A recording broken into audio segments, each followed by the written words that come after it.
Good morning and welcome to this strategy of the week. I've entitled it The Power of the Post-it and the Mighty Mini Whiteboard.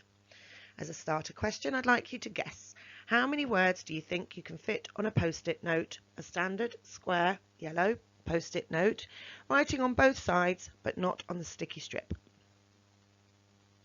All teachers know that making mistakes is crucial to learning, but how do we give students the confidence to know that it's okay to make those mistakes? How do we allow students to instantly self-correct? How do we get to see in real time the work of all of our students and facilitate greater peer interaction and talk of learning? How do we get to recognise the mistakes being made, to praise them, I'm glad you made that mistake because, and to recognise the roots of misunderstanding? The answer is, of course, post-it notes and mini whiteboards. These fabulous resources should be in every teacher's toolkit. Work done on these have no permanence, no consequences and no judgment. They're for learning and trying and practicing. They cannot be marked or criticised. Students can adjust, amend, dispose of their errors. Teachers can model mistake making, then throwing it away or erasing it or correcting it or improving our work.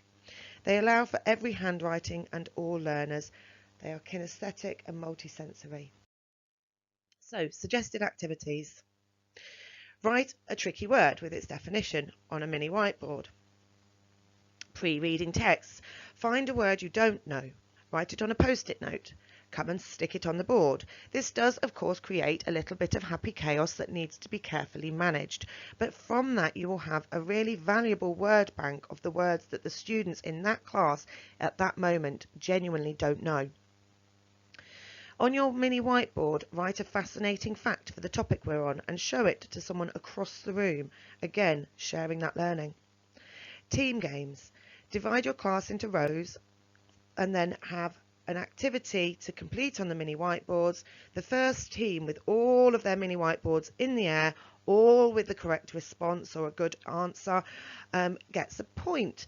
Again, it allows the weaker students to benefit from those who finish quicker and to really improve their work and that knowledge. Learning homeworks on post-it notes. Stick them in planner to take them home.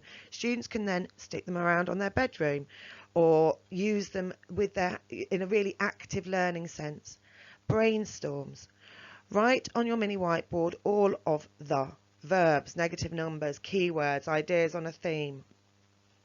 And a lovely plenary is to write on your mini whiteboard, what is the best thing you've learned this lesson? Back to my starter question. How many words do you think you can fit on a post-it note? The answer, to the best of my knowledge, was over 1,200 words on a single post-it note. This was in response to a competition I held at Broxbourne School in circa 2012, and I just wonder whether we should do it again as a school and see if we can beat that record. I do hope that achievement leaders and curriculum leaders will stock up on post-it notes and mini whiteboards, and I'll see them in use throughout the school. Have a great week. Thanks.